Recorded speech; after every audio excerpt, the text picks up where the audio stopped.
Okay, so I'm going to be talking about some of the latest changes that have been going in, and a lot of it's going to be about audio. That's been kind of one of the main things that I've been working on. So basically, I overhauled how a lot of the audio stuff worked in the game. And this was basically to accommodate being able to dynamically change some of the audio settings while people were actually playing the game. And so right now, for example, if I'm going to beat up Damned really quick here, just so I can show you kind of what the issues with this are. But basically, the game supports different music modes. Like if you want to listen to the Sega CD soundtrack, or stuff like that, or like the arcade soundtrack. But so here's the issue though. So for example, right now I have audio disabled. Okay, so like right now, I just paused it when it was showing the round overlay, and it was playing the end of the level like little ditty, right? So the problem becomes, okay, so like how do I handle it if I change the music in the middle of everything? Like what does that mean? Because the Sega CD track isn't the same length as the MIDI or arcade or 68K version. So how do you handle that? And so basically, I restructured everything to be able to handle this scenario. So you can see, for example, first of all, if I go into options, and it's Sega CD right now.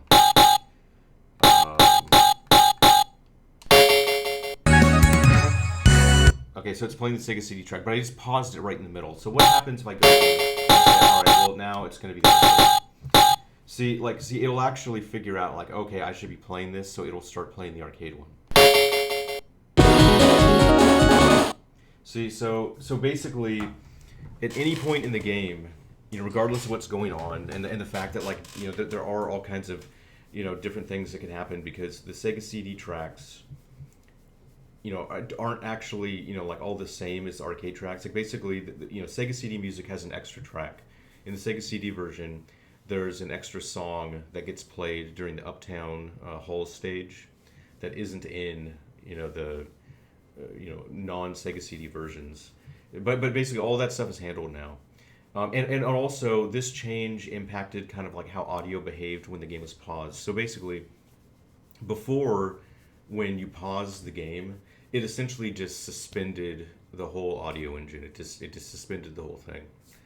Which was actually problematic in scenarios, because you could have scenarios where it would be suspended for so long that like Windows would just release resources on it, and so also part of the restructuring meant that the audio isn't ever really disabled entirely, and so that gave me the ability to do things that I couldn't do before, where I can actually have sound effects that during like pause.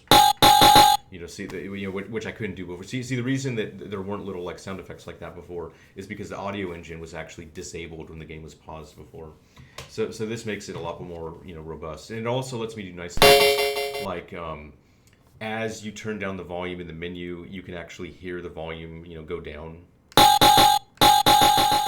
So it gives you the ability to do all that stuff.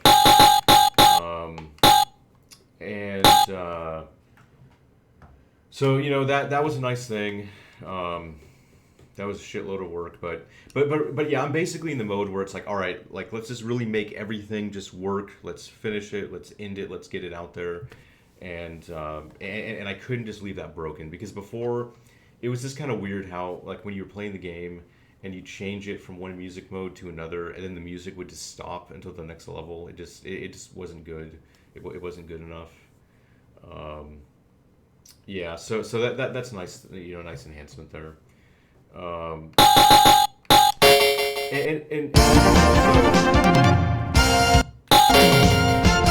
there are other things like all right, I'm gonna get the audio off here.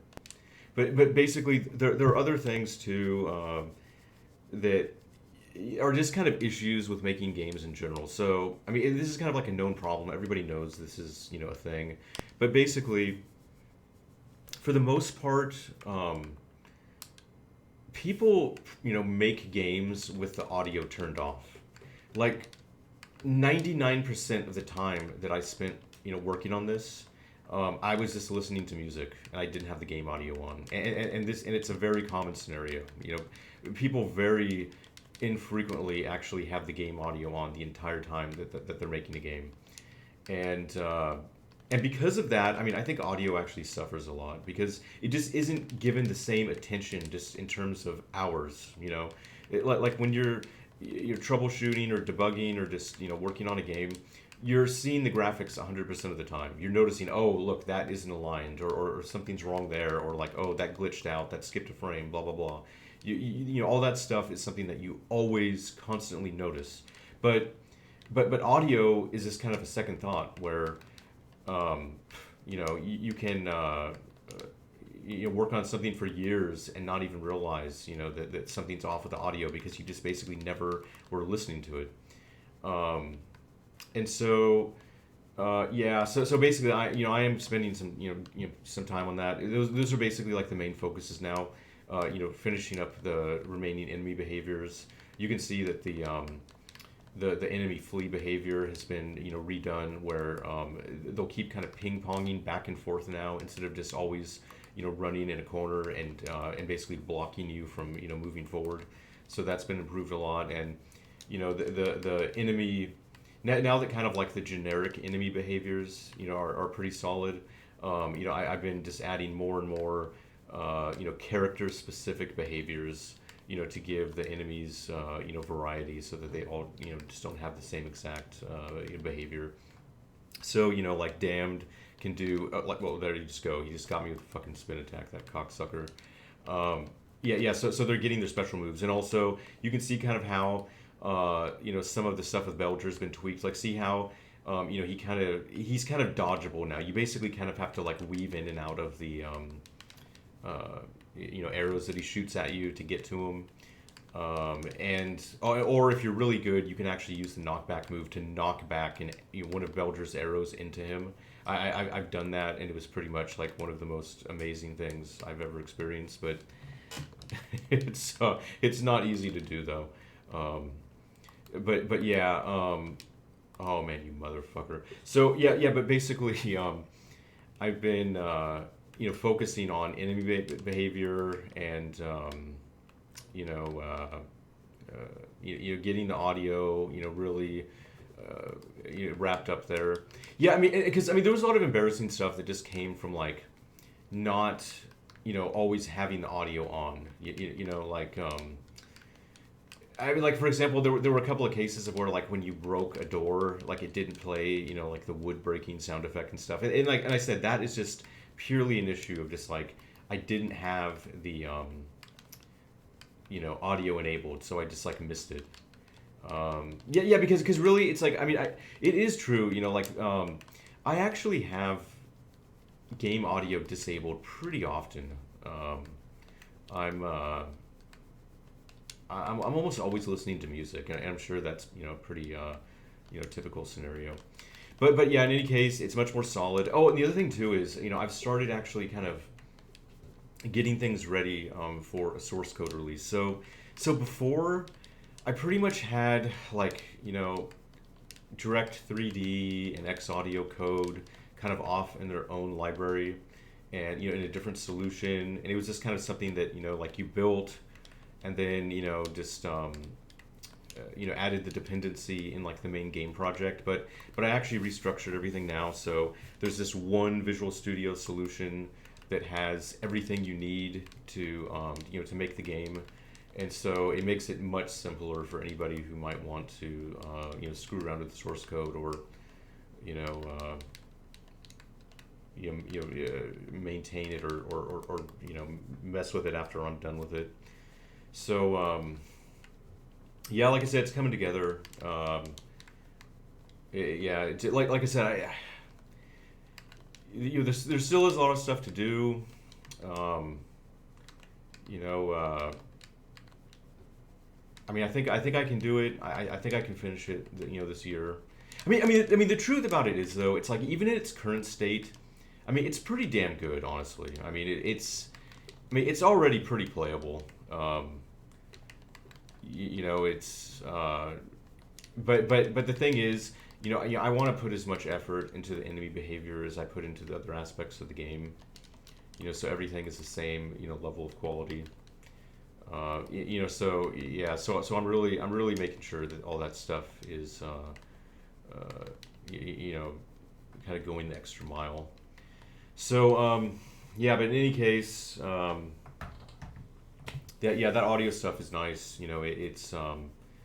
It's really nice to be able to change all the audio settings on the fly. Oh yeah, another thing too. Honestly, you have no idea. I've really been busting my ass on this, doing so many things. I can't even remember all the things I changed, but I just remembered when I saw the continue screen. Another nice thing that I changed is that the music doesn't restart now. If you die and continue and go back to the stage. And I think that is nice because some of the Sega CD tracks are actually very long, and so if you just kind of like blow through the game, quickly, or if you just like die a lot, you probably wouldn't have even heard the entire track before. But now, because it just picks up where it left off, you actually get to hear all those tracks. So that's nice too. But yeah, it really was like just a shitload of work because like there are just so many. I mean, basically, I had to restructure things where a lot more of the sound state is saved, so that it really knows what's going on, so that it can make decisions at certain points. It's like, okay, was I in the middle of this? Was I doing this? What's going on?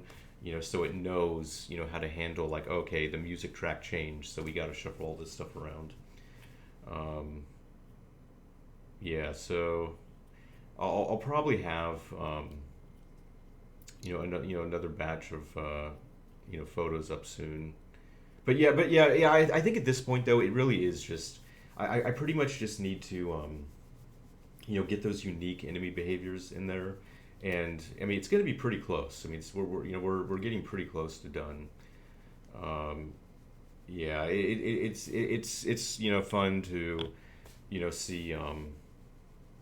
Hollywood and Elgato actually like throw knives and Molotovs at you, and do the jumping knife attack at you, all that kind of stuff. All that stuff does add a lot of flavor to the behavior.